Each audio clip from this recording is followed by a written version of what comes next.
Programa não recomendado para menores de 10 anos.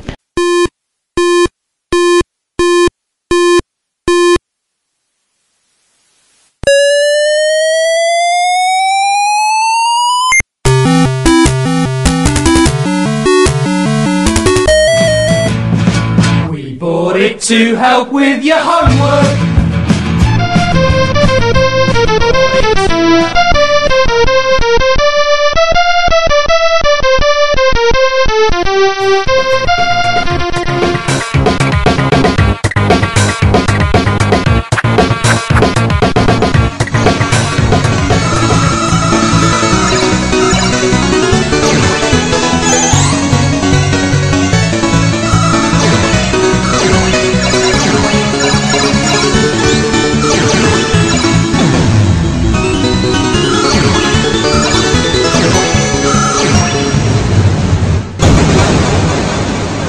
Retrocomputaria, porque velho é o seu PC. Muito além, nos confins inexplorados, na região mais brega da borda ocidental desta galáxia, girando e girando ao redor de um pequeno sol amarelo e esquecido, cerca de uns 148 milhões de quilômetros de distância, neste planetinha verde e azulado, totalmente inofensivo e cheio de gente insignificante que ainda não entendeu o que velho é seu PC. Sim, justamente esse pensador profundo que você acabou de ligar e fazer uma pergunta. Oh, bom dia, boa tarde, boa noite, é o Plágio do Plágio de novo. Antes de começar o episódio, vamos só citar aqui que temos uma efeméride ao vivo e quase a cores, que é que no momento que estamos gravando isso aqui, eu não vou contar também o dia, comemoramos 36 anos da primeira transmissão de rádio do Guia do Mosteiro das Galáxias. Aí, gente, efeméride ao vivo agora. Estamos progredindo, hein? Aham. Já desse a gente não vai conseguir voltar no tempo para apresentar a efeméride no início, né? No primeiro acontecimento. É retrocomputação literal, assim, no momento que acontece a efeméride, estamos lá registrando. Cara, se pudesse voltar no tempo, não seria pra registrar a efeméride, sim pra bombardear o lançamento do 3DO antes que ele fosse lançado. Mais um. Aí não dá certo. Desgraça sempre acontece. É, fogo, cara. Então, olha, te vejo mais uma vez, bem-vindo ao episódio de número 42 do Retrocomputaria. Este episódio é a resposta para a vida, o universo e todas as coisas. Ou parcialmente a resposta. Estamos aqui nesta mesa de formato pra lá de duvidoso e curioso. Eu, Giovanni Nunes. Eu, Ricardo Pinheiro. Eu, Juan Carlos Castro. Eu, João Paulo Fidelis. Eu, Sander Souza. E eu sou César Cardoso. E o vilão especialmente convidado desta vez? Eu, Renato. Professor Renato De Giovanni. De novo aqui no podcast. Mais uma vez, Renato, muito obrigado pela sua disponibilidade de poder participar conosco. Temos a honra da sua presença aqui nessa mixórdia desse podcastzinho. É mixórdia ou é mixórdia? Ah, sei lá, pra mim é tudo uma coisa. Até onde eu saiba é mixórdia, mas tudo bem. É, mixórdia, pode ser mixórdia em espanhol. Também acho que você já pode imaginar, se nós convidamos o mestre Renato para estar conosco, participando desse episódio, imagina como deverá ser o assunto. Isso aí, nosso assunto deste episódio, claro, você leu o título na hora que baixou o RSS, não sei por que a gente fala isso, né? Ah, droga, você acabou com a surpresa, pô. São os jogos de aventura, né? Um gênero que já foi bastante popular, principalmente no começo da computação pessoal, mas que conforme os computadores foram ganhando capacidade gráfica e também sonora, ele foi não deixando de existir, mas ficando um pouquinho mais de lado. Apesar que ele voltou de uns tempos pra cá. Ele é um gênero comercialmente morto, tem empresas que ganham dinheiro, como ganhou naquela época, fazendo isso, mas tem uma comunidade bastante ativa, ou pelo menos bastante barulhenta, de desenvolvedores e de jogadores. Sim. Olá, a Telltale ganha dinheiro só com Adventures. Não, tô falando dos Adventures de modo texto, especificamente modo texto. Ah, sim. Bom, posso falar uma coisinha assim rápida? Vai lá. Antes da gente começar, eu meio que discordo um pouco de algumas colocações em relação às aventuras, inclusive em relação ao termo que a gente adotou aqui no Brasil, que é Adventure. Na verdade, esse termo não existe lá fora. Adventure é aventura. A gente é que passou a chamar aqui dentro de Adventure. No entanto, N jogos de N estilos diferentes aparece o nome lá. Não sei o que, Adventure. Entendeu? Mas não chega a ser um Adventure. Quando a gente fala Adventure, no Brasil, pelo menos, a gente tá meio que se referindo ao jogo de texto, né? Aquele que é texto puro. Mas o Adventure Adventure nunca morreu. Ele foi evoluindo em paralelo aos jogos normais, se tornou tão sofisticado quanto, e o de texto nunca deixou de aparecer. Eu lembro quando a internet começou, já tinha muita gente fazendo as aventuras solo, ou trabalhando só com texto em aventuras. Eu não costumo dizer que morreu. Eu sempre digo o seguinte, olha, a comercialização dos jogos de aventura e adventures, principalmente os de texto, naquele formato tradicional, com mídia física, essa sim foi deixando de existir ao longo do tempo. Mas a coisa tá voltando muito forte agora, porque com esses mecanismos novos de monetização na internet, vocês ainda vão ver muito adventure de texto aparecendo aí. Tomara. Tomara sim. Tá, como já dissemos, este é o nosso episódio sobre jogos de aventura, um gênero que surgiu e floresceu em uma época em que os computadores contavam apenas com letras e números para se descrever o que acontecia no jogo. O resto ficava com a imaginação do jogador. Né? É como aquela famosa frase do Sheldon, né? Dizendo que o que é necessário, ele tinha a melhor placa de vídeo jamais inventada, o cérebro dele. A propaganda da Infocom, isso aí. Ele citou isso no episódio de Big Bang Theory. Tava jogando Zork. Ele tava jogando Zork no episódio? Acho que era Zork. Acho que era Zork, sim. Existiram outros tipos de jogos, mas aqueles jogos de jogo da velha para micros de grande porte, com um painelzinho, tipo o Oxo, eles eram na realidade uma adaptação de um jogo que existia em papel, né? Esse aqui não, um gênero, uma coisa completamente nova. Primeiro gênero de jogos desenvolvidos para computadores, nós estamos falando de microcomputadores, de computadores de grande porte e minis também, só basicamente falando de computador pessoal. O nosso período de tempo, no caso deste episódio aqui, ele vai da segunda metade da década de 1970 até a primeira metade da de 1980, que é justamente quando os computadores começam a ter 16, 256, 48 cores, 16 milhões de cores, e que aumento da capacidade gráfica dos equipamentos e também da capacidade de som, e óbvio, começam já programadores a abusar desses recursos. Então, você tem, digamos, um gênero sendo preterido em relação a outro. Estamos falando de jogos que são essencialmente textuais. Basicamente, texto, interpretação, digitamos os comandos e os resultados das ações serão descritos na tela, forma de texto. Então, posteriormente, os gráficos foram adicionados, foram colocados para fazer um complemento à ação. Vale lembrar também que no início os adventures foram influenciados pelos livros de aventuras, né? Aqueles livros que você começava a ler e aí ele chegava numa parte e tinha lá a página. Você quer entrar ou você quer sair da sala? Vá para a página tal se você quiser entrar. Vá para a página tal se você quiser sair. Se você quiser enfrentar o inimigo, vá para a página tal. Ele fazia sucesso nessa época. Eu tinha uma tonelada desses livrinhos. Eram os livros do Steve Jackson, né? Sim. Eu tinha até alguns que vinham com pequenas miniaturas, que é pra você simbolizar algumas ações. Eles vinham com umas miniaturas de chumbo. Eu tinha um monte desses. Tenho um monte desses. Eu achava que esse tipo de livro era inspirado pelos adventos de computador e não o contrário. Não, é anterior. Aliás, eles começam quase no começo do século. Teve um rapaz no grupo do Facebook que andou pesquisando e ele reportou década de 30, 40, que começaram as primeiras experiências com esse tipo de literatura. Que é a famosa literatura interativa, né? Você, de alguma forma, permitir que o leitor mude a narrativa do livro. Isso muito antes do computador. Sensacional. Os que fizeram muito sucesso na década de 70, eles começaram com o Livingstone, que começou a criar essas aventuras, foi dando certo, as editoras começaram a vender bastante, e aí a coisa engrenou. Os primeiros adventures, eles são meio que centrados nesse propósito, de fazer um livro de aventuras no computador. E sem a possibilidade de roubar, que nem a gente fazia. Exato, mas você resumiu por que eu entrei nesse negócio do adventure, entendeu? Porque o livro eu não conseguia ler, eu roubava, eu ia sempre eu olhava todas as páginas possíveis para ver qual decisão tomar. Eu confesso que algumas, assim, muitas vezes eu também fiz isso. O livro exige uma honestidade que é difícil a gente ter, né? É igual palavra cruzada, né? Palavra paciência. Não, mas a palavra cruzada, se não tiver a resposta naquele livrinho, né, que você tá fazendo a palavra cruzada, vai ter no próximo, você ainda fica sem saída. Mas o livro Aventuras não. O livro Aventuras tá lá. Se você vai enfrentar o ogro, vá pra página tal. É lógico que eu vou lá olhar o que vai acontecer. Deixa eu ver se eu vou morrer. Dependendo do que acontecer lá, eu não enfrento. Eu não vou pra essa página, eu vou pra outra. Claro, escolhe fugir. Renato, eu não lembro qual aqui, mas eu tenho um livro aventura aqui, que ele, na verdade, eles são 3 livros. Quando você chega no final dele, ele te joga pra o segundo ou pro terceiro. Exato. Isso aí evoluiu bastante. Inclusive, filmes foram eram feitos assim. O pessoal tá voltando a fazer aventuras filmadas nesse estilo, entendeu?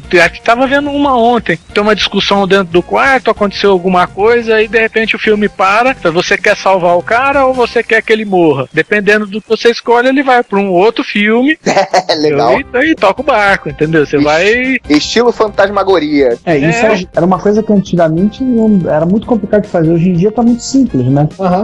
Hoje tá fácil. Qualquer um tem um celular com câmera, como já falaram o pessoal de cinema que fala muito. É uma ideia na cabeça, uma câmera na mão, uma porcaria na tela, né? Na verdade o pessoal tem a câmera na mão, falta a ideia na cabeça. Sim. Eu tenho uma vaga memória de ver alguém fazendo isso num canal do YouTube, a pessoa escolher clicando, o cara colocou vários vídeos em sequência, né? E no final do vídeo, se você quer que o herói faça isso, ele chama um vídeo do YouTube X. Caso clica no outro link, vai pro Y.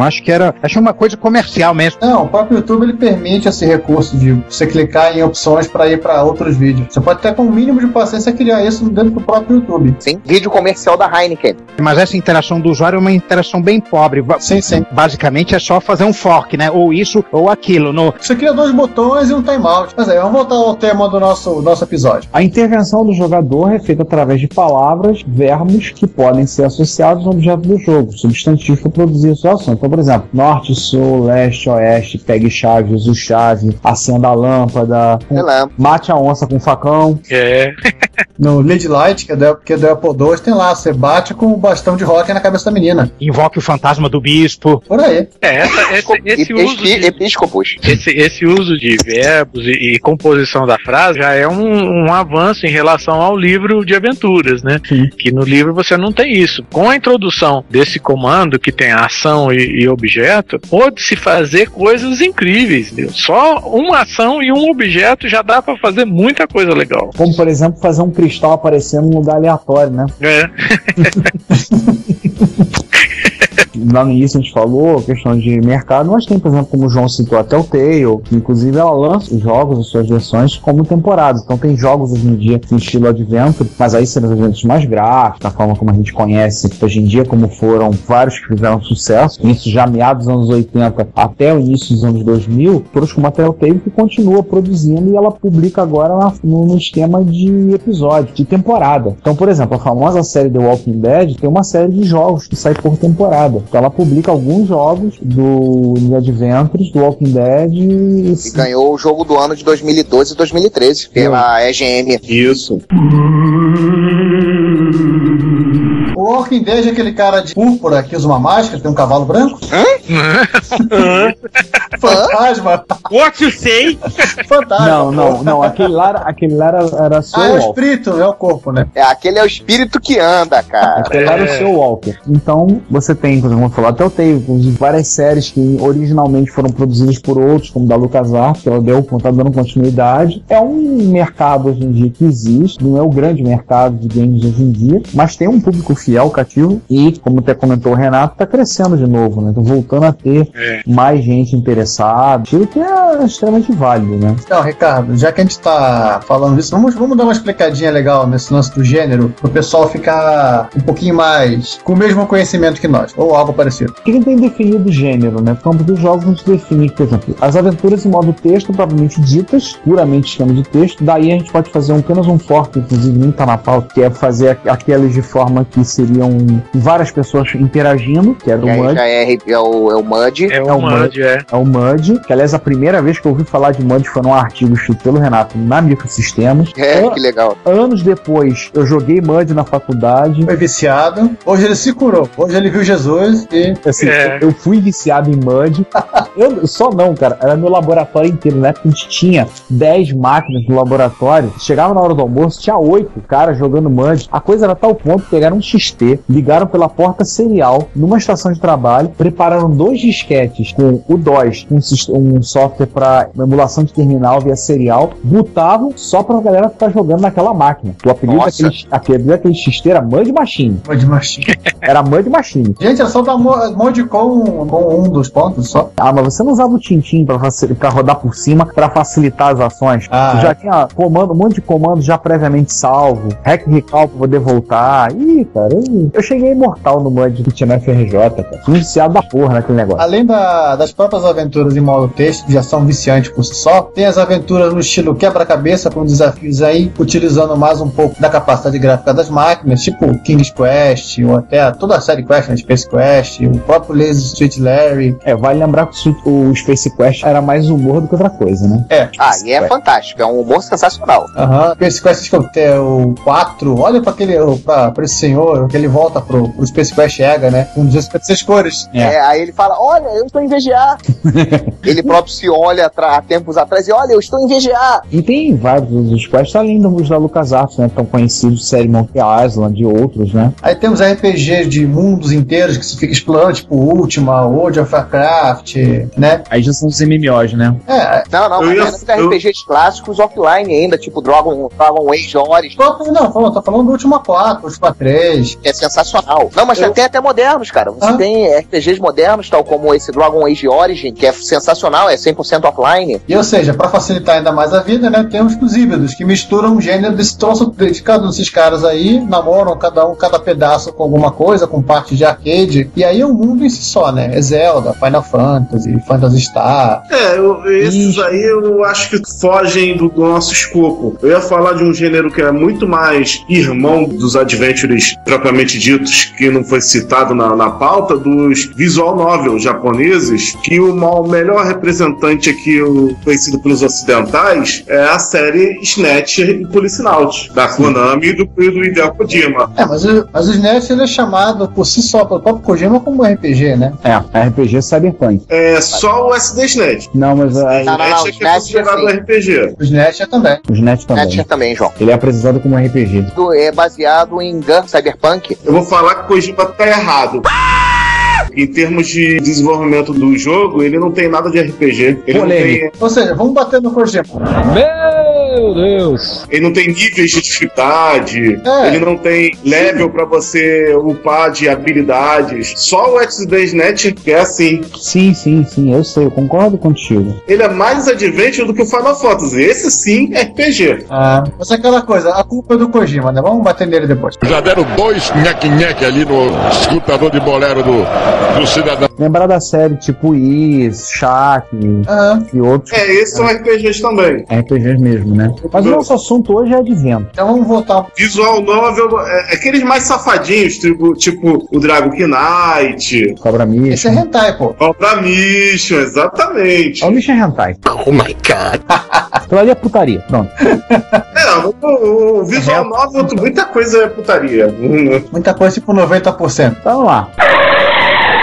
Então, vamos voltar de novo ao gênero aventura. Vamos começar com talvez um dos primeiros jogos nesse estilo, que é o Colossal Cave Adventure, que também é conhecido como Colossal Cave, como Advent, que é o nome do executável, ou simplesmente Adventure. Ele foi criado em 1976 pelo William Crowther, com simpáticas 700 linhas de Fortran e que rodava num deck PDP-10. Esse cara aí, o Will, tanto ele quanto o pai dele são exploradores de caverna, aqueles com carteirinha e tudo, né? Ele gosta da atividade de explorador de caverna até hoje, e ele escreveu este jogo em cima da experiência que é você explorar uma caverna, uma nova caverna. No caso, mais precisamente, a caverna Mammoth de Kentucky, que foi um trabalho que ele fez em 75 e 76. Que é você entrar na sala, descrever o que tem em cada sala, descrever, aí você consegue ver as correlações, né? O que tem na sala, o que tem em cada sala, descrever tudo que está sendo visível dentro daquela caverna, aonde estão as saídas e o que pode acontecer se você for ou não para ela. Essa foi a ideia do cara,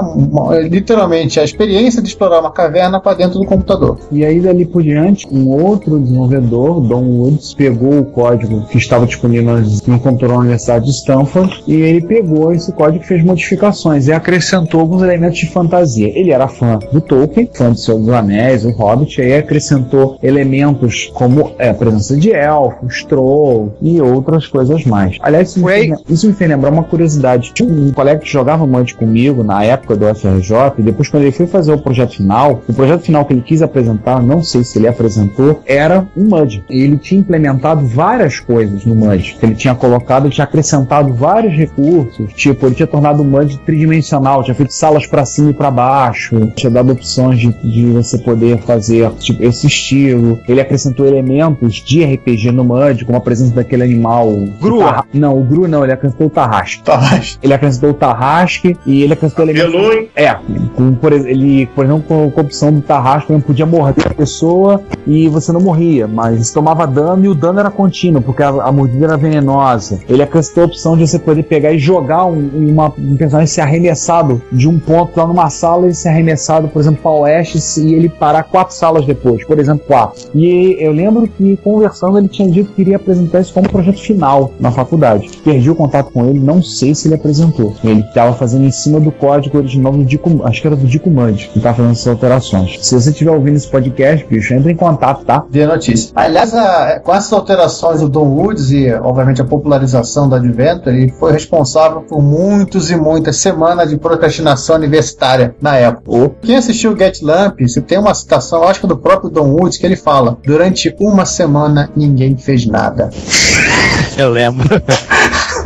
Bom, esse jogo foi convertido para C e até hoje faz parte dos Unix, dos BSDs e dos sistemas família Unix Linux. Foi portado para PC pela Microsoft. Aliás, o primeiro jogo lançado para ele, disso eu não sabia. Apple II, TS-80, etc. Para PLI, VM, CMS, mini computadores e até uma versão reduzida para ZX81. Suponho que com expansão de 16K, pelo menos, né? Pelo menos. Eu acho que tinha Colossal Cave para MSX. Tem quase certeza que tinha. Você teve para CPM e tem para MSX. Vem cá, ele não é o NetHack, por acaso? Não, o NetHack ele tem uma interfacezinha que você acompanha o andamento do personagem. Tentei achar no apt Cache Search aqui o Adventure e não achei. BSD Games. BSD Games? É. Tá no BSD Games, é verdade. Tá todo no pacote.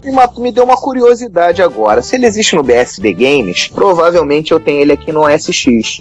Tenta aí. Pacote padrão.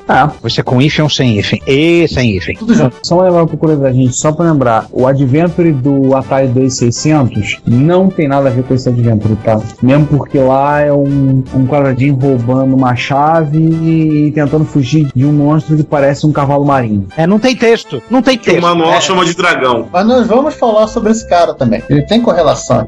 O Adventure acabou se tornando a base, né? No base, dali o pessoal pegou e seguiu a ideia que rendeu, e daí esticou e fez uma base para o pessoal começar a desenvolver suas próprias aventuras. Aliás, tem um sujeito que eu conheço que escreveu um artigo uma vez que dizia o seguinte, que jogar Adventure é muito bom, mas programadores radicais diziam que era mais divertido criar Adventure. Tem mais.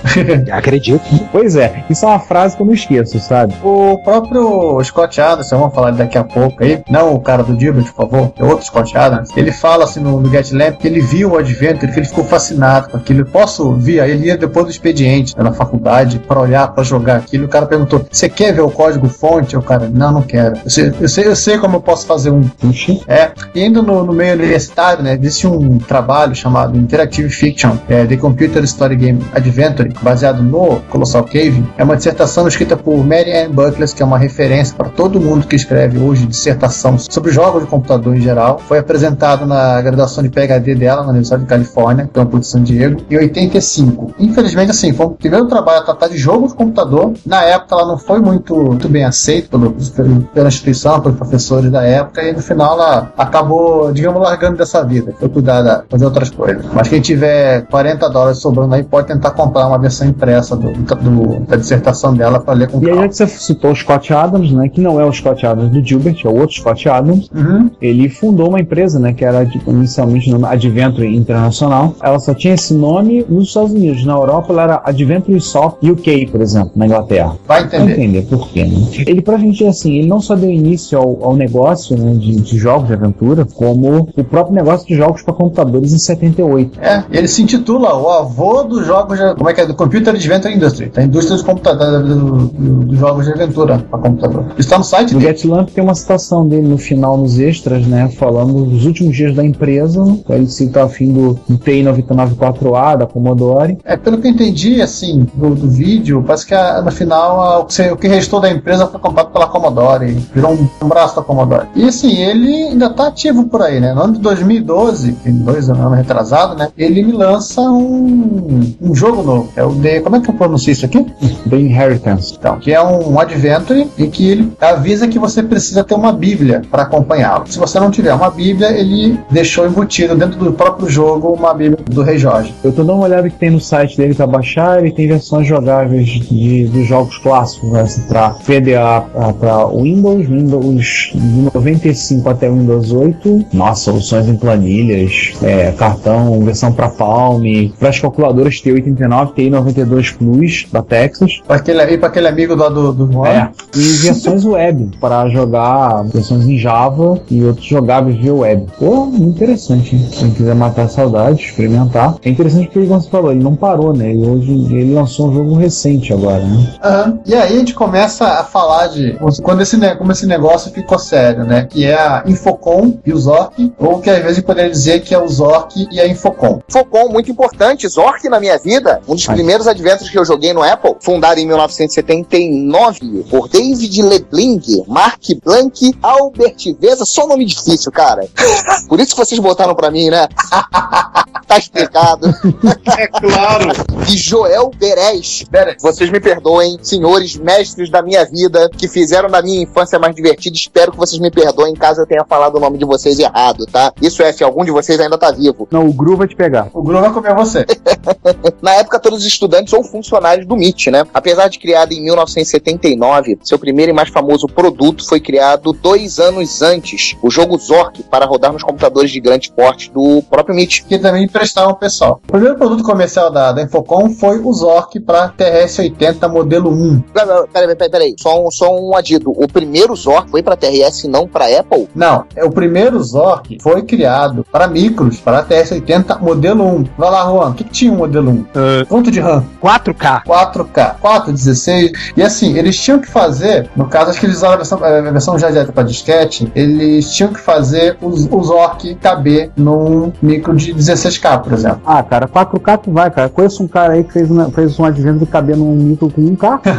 Eu conheço, cara. Só que o Zork era um mundo gigantesco, né? Esse que era o problema. E para simplificar isso, o lado bom de todo mundo lá ser programador do MIT, né? É que eles implementaram uns conceitos de um troço chamado memória virtual, um outro bagulho chamado orientação a objeto, num TRS-80 modelo 1, nos 80. Mas assim, nós vamos falar do Zork um pouquinho daqui a pouco, tá? Vamos seguir aqui na novela. Pois é, com mais detalhes sobre essa coisa que eles criaram. Vale lembrar que o Zork, em todas as suas versões, para quase todos os computadores da época, é mais fácil saber para onde o Zork não saiu. Provavelmente não saiu. Quase Blink Game? Ele não saiu para Nintendinho, né? Ué, MSX tinha Zork? Tinha. Teve Zork portado para MSX. Confesso que eu não joguei, mas eu lembro que teve, eu via muito. Também não, se eu soubesse, eu teria jogado, porque gosto muito da história do Zork. Se eu não me engano, teve Zork até em japonês. Nossa senhora! Teve, assim, o Zork, por período da época, vendeu mais de 1 milhão de cópias. Cara, é coisa pra caramba, você pensar nisso no início dos anos 80. Em 1986, ela foi comprada pela Activision, uma situação um tanto quanto complicada, e finalmente foi encerrada em 1989, que a empresa foi encerrada como empresa, né? Mas a Infocom por si só rende só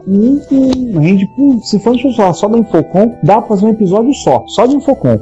Haja assunto, ainda né? ficaria faltando coisa. Mas a gente não vai deixar pra fazer isso, a gente vai voltar a ela um pouco mais à frente, então calma. Calma, tá? gente. Senta e espera. Ainda nesse episódio. Não, nesse episódio. Só uma curiosidade, olha esse link que eu mandei pra vocês aí, ó. Socorro! O Zork de MSX era baseado em CPM. Era de CPM, né?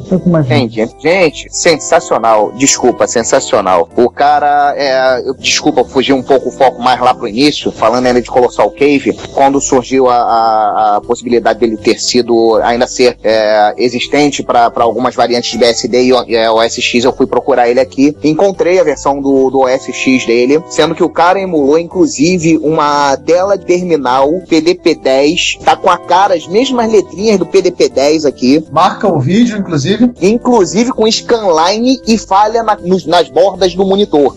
Nossa. Cara, sensacional. Vou até tirar um screenshot e mandar pra vocês aqui. É emoção nesse momento, gente. Verte uma lágrima, não tanto muito heterossexual do rosto. Ai, caramba! Nossa, fiquei emocionado. Uma outra coisa que surge lá para os anos 80, isso é interessante, é que o Sander falou de Apple II, é o EAMON. Foi criado pelo Donald Brown, inicialmente em Basic e alguns pedaços de Assembler, no caso da linguagem de máquina, nos moldes do Colossal Cave, nos moldes do Zork, porém ele se focou muito mais em criar um ambiente de desenvolvimento para RPG, ou seja, o teu personagem tem ganho de força, tem agilidade, velocidade e coisas assim. Tem muito jogo para Apple II desenvolvido em EAMON, tem uma guilda de desenvolvedores de EAMON. Uma guilda boa. É mantido até hoje, né? Até hoje está na versão EAMON Deluxe Deluxe 5, tem pra Linux, macOS, Nintendo Wii e Windows. Nintendo Wii? É. Nintendo Wii. Isso é o quê? É o Scum VM da época? Não, é uma... É uma engine. Não é uma engine, é fosse um programa. É como o editor de aventura do Renato. É uma ferramenta pra Sim, é um Scum VM. É um Scum VM. Não, o Scum é outra coisa. Não, o Scum VM é um emulador daquele código, é diferente. Não, emulador não. Ele é um interpretador, desculpa, falei besteira. Ele é um interpretador do código. O código da LucasArts. Sim. Baseado em Lua, ainda diga-se de passagem, eu conheço o criador da linguagem Lua, que é o André de Haikny, mais uma equipezinha lá da PUC. O André de Haikny foi meu chefe. Sandra, é difícil saber a quem você não teve submetido. Todo mundo foi teu chefe, porra? Ele é muito submisso, gente, você não entende isso. Boiola! Eu sou muito submisso, você não entendeu, entendeu? Ah, tá bom. Eu dispenso os detalhes sórdidos a respeito dessa coisa. É que eu sou um rapaz muito vivido, cara. Vocês têm que entender esse meu lado vivido. Eu sou um rapaz da vida, entendeu? Aham, tá bom. A vida passou por trás e passou a mão na bunda, né? É isso aí. Sempre que a vida me deu as costas, eu passei a mão na bunda dela. Nossa! Em 2010, o Wade Clark usou a versão adaptada do Eamon para criar um jogo de horror, que é o Red Light, que eu acho que chegou a comentar alguma coisa disso em algum episódio. Já falamos várias vezes no Retro Computaria Plus, só que nunca foi comentado oficialmente até um dia que eu resolvi fazer um artigo. Tá lá disponível. Que é para Apple II, né? É para Apple II, 2C, 2E e GS. Que é um jogo de horror, Red Light. Uma aventura de horror onde você é uma estudante adolescente de segundo grau que acordou no meio da biblioteca e descobriu que você tá numa espécie de Walking Dead. E todo mundo quer te matar. 28 dias depois. Não, direto. Você realmente acordou e a escola tá um caos, todo mundo quer matar ela, todo mundo culpa ela tem que tentar descobrir o que acontece. 28 dias depois da vida, né? É, algo assim. E aí a gente volta a falar um pouquinho do Adventure para o videogame, né? Atari? O Atari 2600. Lembra que a gente falou lá atrás que a gente ia voltar esse assunto? Voltamos, rapidinho. Então a Atari resolveu fazer, aproveitou a febre que estava estourando os jogos de aventura do Adventure para o nosso videogame. Mas como é que vai fazer? Se não tem teclado, não tem modo texto, a memória do Atari é 256 bytes de RAM. É 128. Certeza, né? 256 não? Eu também achava que era 256. Você está confundindo com o TI-99. O TI-99 que é 256. Nossa. A Atari nem sequer tem aquela VRAM do VDP para ajudar, né? E VRAM nem modo texto. Nem modo texto, Pois é 128 bytes e olha lá. E um joystick com um botão. E esse 128 bytes tá dentro do chip chamado Riot do Atari. Nossa. Então um cidadão chamado Warren Robinett resolveu Resolveu não, foi incumbido, né, da missão. Já avisei que vai dar merda isso. Porque ou ele faz isso, ele perdia a cabeça na empresa. Então o que ele fez? Criou a base da interface, que é usado basicamente para jogos de aventura em consoles. O joystick movimenta o herói, o botão seleciona a ação que ele vai fazer. Nesse caso, apenas soltar o objeto, ele passa, pega, pressiona o botão e ele solta. E usou o conceito militar da névoa da guerra, já que o jogador não visualiza toda a área do jogo, apenas os seus cercanias. É o que você encontra em qualquer jogo de RTS, de Duna 2 até os tempos atuais. Galera que jogou Command & Conquer, qualquer outro, mesmo esquema. Acabei de citar agora, Silent Hill implementa essa ideia de fog desde a primeira versão dele. Você só vê um pedacinho. E no caso do Adventure, tem uma grande vantagem. Você precisa ter menos objetos na RAM. Sim. Com 128 bytes... Você não tem muito espaço pra brincar. Você não tem muita área de manobra. A sua bag vai ser bem pequenininha. Não tinha bag. Você simplesmente saía arrastando. Ou você, no caso do Adventure do Atari, você pegava o ímã pra poder levar as coisas. Se quiser levar mais de uma coisa. Teu ímã era uma pseudo bag. De curiosidade, tem talvez o primeiro easter egg sem notícia, que ele cansou de ouvir falar com a aventura da Atari, e ele falou, porra, eu tenho que botar isso em algum lugar, vou fazer alguma coisa em forma de dizer que fui eu que fiz. E existe a imagem na Wikipédia, se vocês procurarem, tá lá, que você encontra. Inclusive, como achar o easter egg. A partir do Castelo Amarelo, desceu uma tela à direita de quem olha. Tá lá, aparecendo. Aproveito para fazer uma pergunta pro Renato. Seria por causa desse jogo, o Adventure da Atari, que o sucesso desse jogo, já que ele via com o console, o meu veio com ele, que o gênero no Brasil ficou com esse nome? Pode ter sido, mas eu acho que é meio anterior mesmo. O pessoal da área de informática, que naquela época ficava muito ali em volta da microsistemas, eles se referiam a esse tipo de jogo como Adventure vindo lá do comecinho mesmo, entendeu? Mas é a pergunta, como é que eles chamavam lá fora esse tipo de aventura, Renato? É aventura mesmo, nesse sentido, é um jogo de aventura. Só que a palavra aventura é Adventure. Adventure, entendeu? Pra nós, Adventure passou a ser um tipo específico de jogo. Sim. Como Shut'em Up, ou algumas pessoas chamavam de Penetrator. Exato, Smash-ups da vida. Não, chamam o Shut'em Up de Penetrator, por exemplo, por conta de um único jogo. Eu lembro que na época, vendo uma revista estrangeira, tinha lá uma propaganda de página inteira colorida de um jogo, aquele jogo do Frog, que o sapo tem que atravessar a rua e os carros ficam passando de um lado do outro. Claro, e tinha lá, não sei o que lá, tal, Adventure, não sei mais o que. Eu falei, não, mas isso aqui não é um Adventure, entendeu? Aí que eu me toquei, falei assim, não, pera lá, é uma aventura, não deixa de ser uma aventura, entendeu? Pra um sapo atravessar uma avenida, realmente é uma aventura, a gente pode chamar de aventura, mas não pode chamar de um Adventure. Mas lá fora não existe essa distinção, né? Existe só o termo Adventure se referindo-se a aventuras de um modo geral. Hoje eles usam, a palavra mais comum que o pessoal tem utilizado é ficção interativa. Interactive fiction. Exato, eu acho, eu até acredito que por causa disso, que a gente tem essa ideia de que houve uma época que o Adventure morreu e foi pro céu dos Adventures, entendeu? Quando na verdade o jogo de aventura ele nunca morreu. Ele se transformou, ele se adaptou, ele ficou muito parecido com os outros, mas praticamente hoje todos os jogos são parecidos, entendeu? E é uma questão mais, eu acho, uma opinião minha, relacionada ao termo, né? Porque você chega lá fora e dizer, eu jogo Adventure, você tá falando naquele jogo de texto que a gente conhece e tal, mas o cara lá fora de repente pode não entender dessa forma, né? Com certeza. Eu cito até na nova geração de videogames, primeira aparição que eu vi de um, por assim dizer, Adventure que me chamou a atenção e me fez inclusive comprar o videogame foi o PlayStation 1 com Resident Evil. Eu vi aqueles puzzles que tinham dentro do próprio jogo, aquilo me remetia muito aos puzzles que eu tinha, os quebra-cabeça dos Adventures antigos, que você tinha que pegar um objeto na sala tal, levar pra outra sala tal, abrir a porta, pegar isso, levar pra lá, pra acender a lâmpada que tava sei lá onde. Esse gênero de Adventure, que hoje em dia a gente chama de Survival, ele também não era novo no PlayStation, ele surgiu no Alone in the Dark, do PC. Isso aí, Alone in the Dark. Não, de PC não, tem o Alone in the Dark em original de FM Taos, pô. Não, de Amiga também. Não, o FM Taos é porte do PC. Não, é o contrário, João, não é não? Não, de PC, americano esse jogo. Não, porque o jogo é francês, é da Infogames. É Infogames, Infogrid. Então é o contrário. Então o porte veio de PC pra FM Taos. Isso. É de um japonês chamado Pierre. Esse japonês chamado Pierre. Boa. Voltando ainda aqui, só pra terminar, o Adventure da Atari foi lançado em 79, no final da década de 70. O João falou que o Atari dele veio com o Adventure, engraçado, o meu já veio com Missile Command. O meu veio com Missile Command e Defender. Era uma promoção que você comprava e ele vinha com Defender e Missile Command. Eu acho que eu nunca joguei o Adventure do Atari. Não me lembro se eu já joguei. Assim, o problema dele é que a gente esperava algo mais, né? Não aquilo que era o jogo. Na época do Adventure do Atari, eu estava acostumado a jogar os Adventures de CP400 Color. Então eu esperava uma coisa completamente diferente. Os Adventures do Bob Winter, por exemplo, eu estava acostumado a jogar The Black Sun Tomb, Callisto Island. Aí peguei o Adventure do Atari e achei aquilo um nojo. Porque esses sim são do CP400, esses são os que a gente está debatendo aqui, os que tem a vertente mais pura, né? Sim. Apesar de ter gráfico, eles têm a vertente bem mais pura. Sim. Os gráficos são uma ilustração. Né? É que nem ilustração num livro. Exatamente. Retrocomputaria.com.br Inesquecível. É um pouco mais nerd? Mas é muito melhor. Bom dia, boa tarde, boa noite. Bem-vindo a mais uma sessão de leitura e de notícias do Retrocomputaria, seu podcast de retrocomputação. Aqui na nossa mesa, em forma de estrela, eu, Giovanni Nunes. Eu, Ricardo Pinheiro. Eu, César Cardoso. Eu, João Cláudio Fidelis. Eu, Sander Souza. Que quase foi atropelado. Quase foi atropelado. Pois é, a Coração de Ouro passou perto, né? Passou. Estamos no episódio 42, né? Cuidado com os Rogons.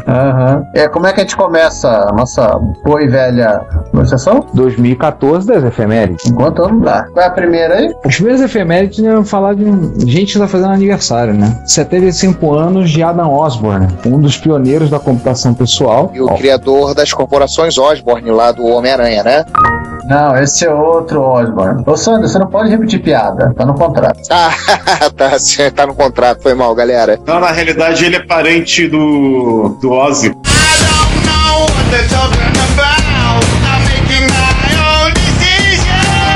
E o criador do... Ô César, é efeito Osborne, né? Isso, o famoso efeito Osborne. Que é quando você consegue convencer os seus clientes a não comprar os seus produtos, que você vai lançar uma coisa melhor. Obviamente você fale antes. Exatamente. Ele fez o Osborne 1, que era a primeira máquina, digamos assim, arrastável. Com drive embutido e tudo lá, e ele bolou essa máquina, ela rodava CPM, se não me engano, né? Era um trambolho de grande, e depois teve a ideia do lançamento do Osborne 2, que deu origem à história do efeito Osborne, né? Eles começaram a dizer para as pessoas: não comprem o Osborne 1, o Osborne 2 será melhor, ele será melhor. E aí, de repente, a própria empresa parou de fabricar o Osborne 1 porque iam lançar o Obo 2. No final, a empresa acabou falindo e as pessoas passaram a comprar o Kypro. Pois é. O concorrente direto. Oh, que legal, hein? Desandou tudo. Se interessar, tem outros causos de efeito Osborne na Wikipedia, tá? Pra quem quiser se divertir. Esse computador aqui é uma foto clássica do jornalista norte-americano posando ao lado de nobres mujahidins, armados suas AK-47 lá no Afeganistão. Obviamente que 30 anos depois foram os mesmos caras que derrubaram o World Trade Center, mas isso não vem ao caso, né? Pois é. Lembrar que Adam Osborne não tá mais entre nós, ele faleceu em 2003, mas nós lembramos do aniversário dele, que se ele tivesse vivo, estaria completando 75 anos, por conta também do legado que ele traz, né? Por conta que ele trouxe pra história, pra minha computação. Ele era um dos caras lá daquele Computer... Nossa, qual é o clube lá? O Homebrew Computer Club. O Homebrew Computer Club. Ele era um dos participantes e membros ativos. Sim, e tem todo um legado de história que ele passou, que ele trouxe pra sua computação.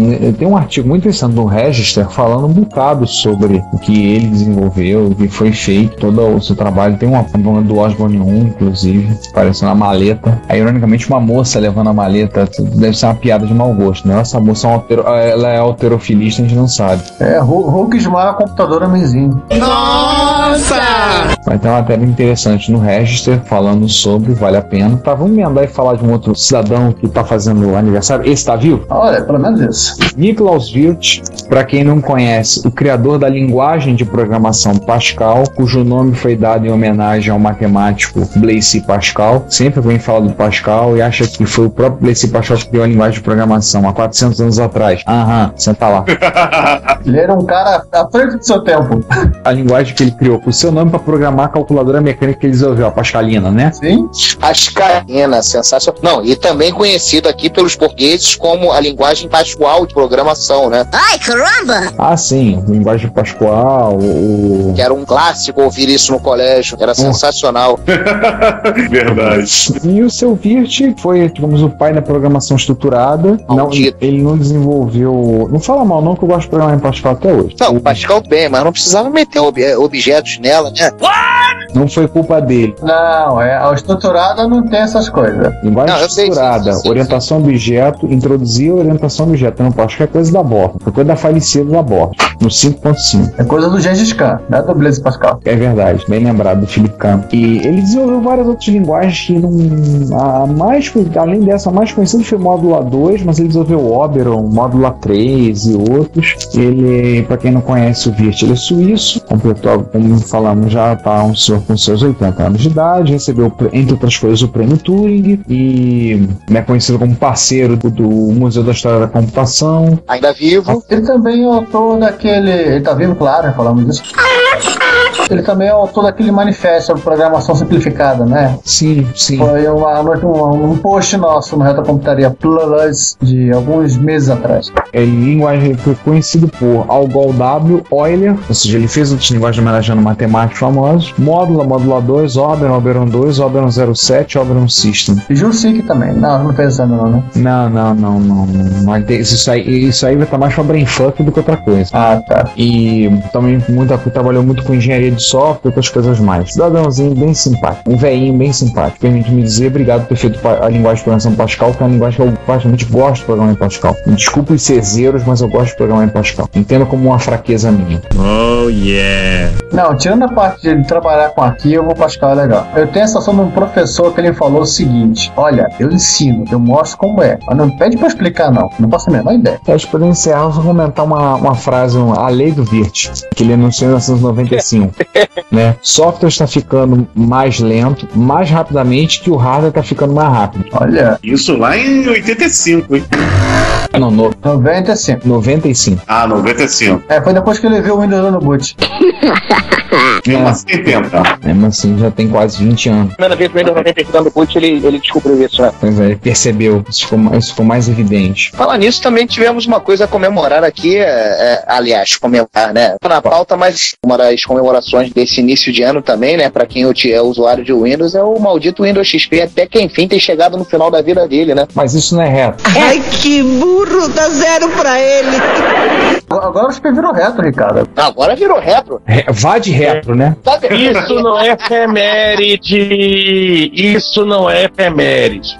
Mas só será efeméride ano que vem. Continuando aí. 25 anos do Oscar de melhor animação para a primeira obra totalmente gerada em computação gráfica, pro Teen Toy da Pixar, que é de 1989. Ele é um curta, se eu não me engano, porque tem aquela história toda que o Toy Story seria o primeiro longa-metragem feito em computação gráfica. Por muito pouco não foi o Cassiopeia, que foi feito no Brasil. Faltou dinheiro para a equipe que estava fazendo o Cassiopeia para poder renderizar. Se não tivessem roubado os computadores, também teria sido feito antes. Pois é, né? Teve esse pequeno detalhe.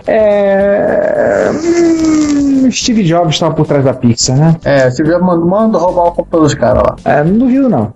Mas o Teen Toy foi a primeira animação da Pixar em curta-metragem que veio a ganhar um Oscar. Totalmente gerado em computação gráfica. O Oscar naquela categoria de curta-metragem de animação. E só lembrar assim, tinha que ser um curta-metragem, porque na época não tinha HD suficiente para caber um longa. Não dava, né? Não tinha condição, não bastava. Tem que considerar também uma outra coisa, que foi um negócio assim, bem um marco gigante para computação gráfica, porque que a academia de Hollywood, ela é muito chata, ela é muito tradicionalista. Imagina, que são chatas. Tanto é que até hoje o diretor de efeitos especiais não leva Oscar. Até hoje. Então esse Oscar da academia começar a reconhecer um curta de animação 3D CG, que não, as outras produções que tinham eram live actions com sequências em 3D. Antes desse, esse foi o primeiro 100%. Então foi um grande marco. Mesmo assim, acho que Tron não ganhou muita coisa, né? Não, Tron não ganhou nada, eu acho. Acho que nem efeitos especiais Tron levou. 82. Tron foi um fracasso. Nem melhor a aparição de um Apple III no cinema. E única, né? Porque se eu não me engano, acho que 82 quem ganhou o Oscar foi Caçadores de Arca Perdida de efeitos especiais. Não é pra menos, né? Olha, gente, bobeira nossa aí, errata. Esquecemos de falar uma efeméride, é isso? Foi 40 anos do lançamento do 8080. Uhum. Em 1974, o processador Intel 8080 foi lançado e nós esquecemos de comentar disso. Shame on us. E no mesmo ano, vamos tentar lembrar, 11 meses depois, foi lançado o Z80, que fazia a mesma coisa que o 8080, era mais barato e tinha mais 1 kg de upcode. E era um processador muito mais simpático. Sim, com Z é sempre legal. E aí, César, o que fez 25 anos literalmente uma criança? Pois é, né? Há 25 anos atrás, Sergey Berners-Lee fez a proposta de um projetinho no CERN que virou uma tal de World Wide Web. A tal da ARPANET, né? Não, a tal das internet. A tal das internet. É o E azul que dá acesso à internet. Isso. Esse cara mesmo. Ele fez o E azul. Na verdade, o meu era um M, cara, quando eu comecei. Não, eu sei, mas a maioria fica procurando o E azul na tela do computador para poder acessar a internet. Com certeza. E se pintar o E de outra cor, a pessoa não vai achar. Ferrou, não acessa. Mas, graças a Deus que acabaram com o Windows XP, que assim eu posso voltar a fazer páginas decentes. Não preciso ficar mantendo retrocompatibilidade com o Internet Explorer 6.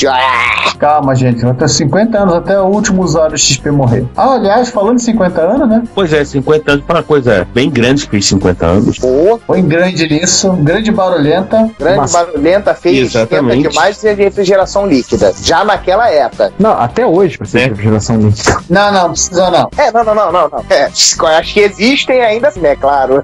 Não, System 390 precisa de refrigeração líquida. Não, só os maiorões, o penazinho não. Mas peraí, a gente não tá falando do 390, tá falando do 360. A gente tá falando do Xbox, do IBM System 360. Além do System 360 ser praticamente o produto que definiu o mainframe, ou que a gente define como mainframe, ele trouxe uma série de coisas que a gente considera como normal. Por exemplo, você poderia fazer um upgrade do processador, continuar usando usando o mesmo código de uso periférico. Além disso, né, além, óbvio, da IBM conseguir criar um modelo, deu origem a um livro que o pessoal de software gosta muito, que é o famoso livro The Mythical Man, né, de Fred Brook, que foi gerente do projeto, e que é um livro, até hoje, amplamente estudado em faculdade de software, de projeto, etc. Ele foi o primeiro computador a ter implementação em microcódigo dessas instruções. Eles tinham o conceito de família de máquina. Eles querem o conceito de família. Família, cachorro, gato, galinha.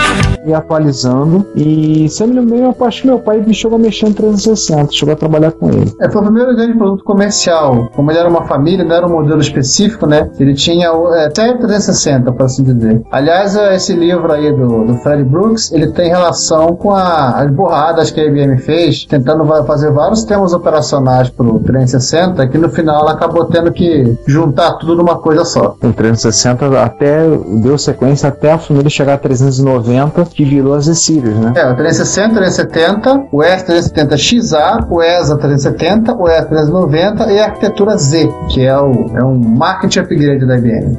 Que é a atual mercadológica arquitetura que tá mandando, né? Nos mainframes. Sim. E que, tal qual acontece com o Windows, roda o código 360 se você tiver umas fitinhas disponíveis aí e precisar rodar um programa velho. Como diz tem no final da matéria, se for olhar nos Slashdot, nós não vemos mainframes como uma tecnologia legada. Eles são resilientes, robustos e bem, assim, em termos de custo, um custo bem efetivo para alguns dos trabalhos que nós executamos. Mas eles tiveram um 4341, depois 4381, quando meu pai estava nos anos 90, meu pai já estava na programação, já estava com os micros, mas uma das vezes que eu estive lá, eles tinham comprado um 3090 e tinham dois 3090 no Brasil, um lá e um na Petrobras. O da Petrobras tinha Vector Facility, que era um módulo de processamento vetorial, e era um andar inteiro para máquina, era muito engraçado aquilo, né? Um andar inteiro, o terceiro andar do bloco C, o terceiro ou quarto andar, não lembro, só dele. O sistema de refrigeração vinha da coluna de água do ar-condicionado central do prédio. Detalhe, o prédio tem ar-condicionado central e tem 18 andares. Que show, hein? Imagina o sistema de ar-condicionado do prédio, descer direto para refrigerar aquele trambolho. Cara, eu cheguei a mexer lá no HGUVM não, no HCE. Eu cheguei a mexer no HCE ainda com o 390 também lá, só que ainda com o terminal 3270, cara. O terminal vai ficar até o fim dos tempos junto com as baratas, cara. Ah, sem dúvida. Esse terminal SNA, o 390 foi o último a ter ainda alguma implementação de SNA, depois a IBM foi com um tal de Ethernet. Vamos voltar pro episódio, já que estamos no corte que não vai pra gravação? Vamos lá.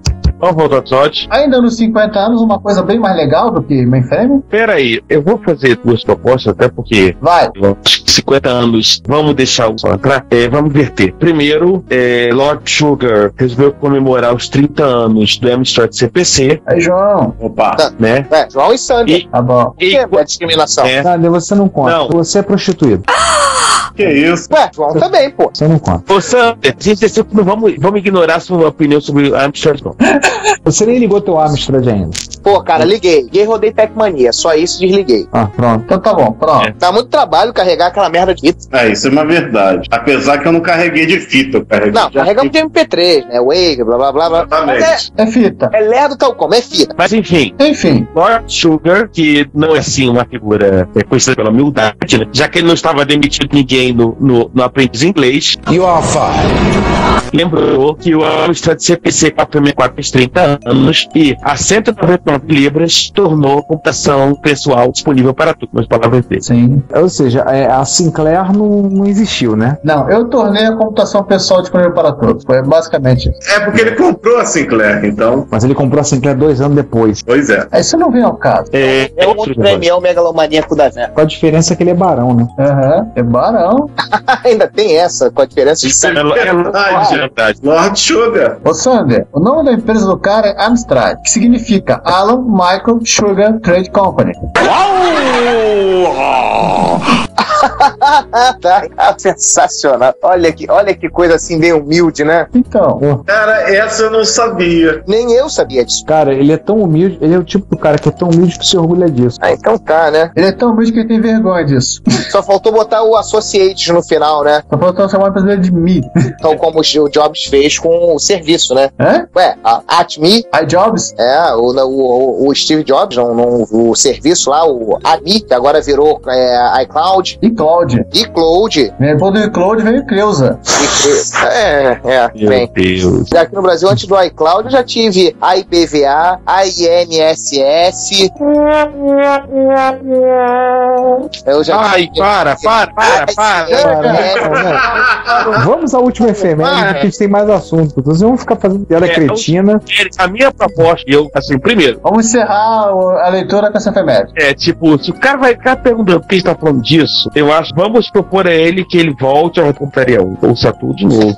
E volta com a proposta, né? Isso aí. Então, só vamos deixar o link, só uma citação, que eu tô tocado aqui lendo o... Aliás, vocês podem tocar aí o resto das efemérides, que eu vou ficar lendo aqui o site do 50º aniversário do Baby Darth.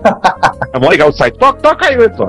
Pô, tá legal mesmo, o site tá bacana e bem feito. Tava olhando ele aqui também. Vamos pra... Sessão Hackaday? Hackaday, Zé. Bora! Então, começamos então projeto de um micro usando do próprio Hackaday, um projeto novo do Hackaday, porque afinal de contas a gente tem que falar do Hackaday, que sempre tem coisa legal pra se ver lá. Sim. Não é nenhum segredo que eles gostam de retrocomputação, máquina clássica, tecnologia vintage, então eles estão desenvolvendo o seu projeto da sua máquina. Eles gostam de 68.000 e acabamos de descobrir que eles gostam de outro processador também. E gostam do V99 38, né? Nem o 38. Do V99 38. Isso aí. O 38 eu já vi em outras máquinas além do MSX2. Houveram algumas máquinas um tanto quanto bizarras que tinham ele. Mas então é um projeto com uma máquina com 4 MB de RAM, um 68.000, um V9938, Ethernet, um IDE Compact Flash. Olha, você é um Amiga melhor que um Amiga. Teclado PS2 e quem sabe talvez um CID. Ah, não, vamos mandar de colocar uma PLL. Não, a versão do CID Plus, né, que é a 6581. Não, vamos mandar de colocar uma PLL, isso é mais legal. Tá aí, outra coisa que eles gostam é do CID. Ah, mas o CID é legal pra caramba. Vamos dar um desconto pro cara. É só a Commodore que eu não gostava do CID. O povo de Commodore 64 encheu o saco pra Commodore colocar 2 CIDs no Commodore 64, os caras não fizeram. Ah, nego fez por fora. Acabou fazendo por fora. E nego acabou fazendo por fora e tem Commodore 64 rodando com 8 CIDs paralelos, tá tranquilo. Nossa. Diferente do PSG da MSI, né, que se queimar muita coisa para de funcionar, inclusive o teclado e o joystick, se no Commodore 64, se você queimar, se você for surdo, você nunca vai perceber. Não, inclusive eu tenho um aqui cujo defeito dele é o além de outros chips que eu já removi dele, né, pra fazer escambo entre outras máquinas. Ou seja, o defeito dele é não ter nada.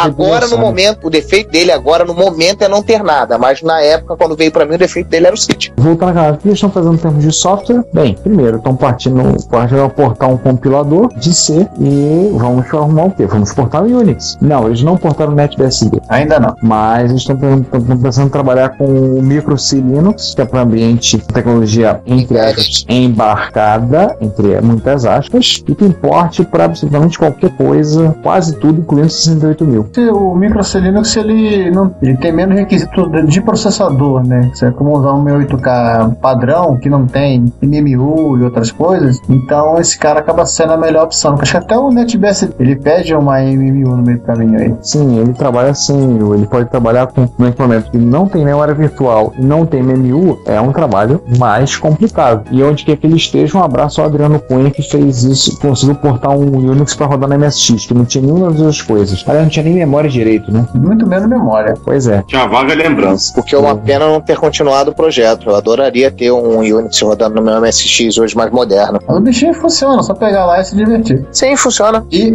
já que você vai fazer isso, aproveita e pega esse link aí do Aprendendo Assembly para o emulador via web, que você vai precisar de um pouquinho, caso você queira reaprimorar o Unix.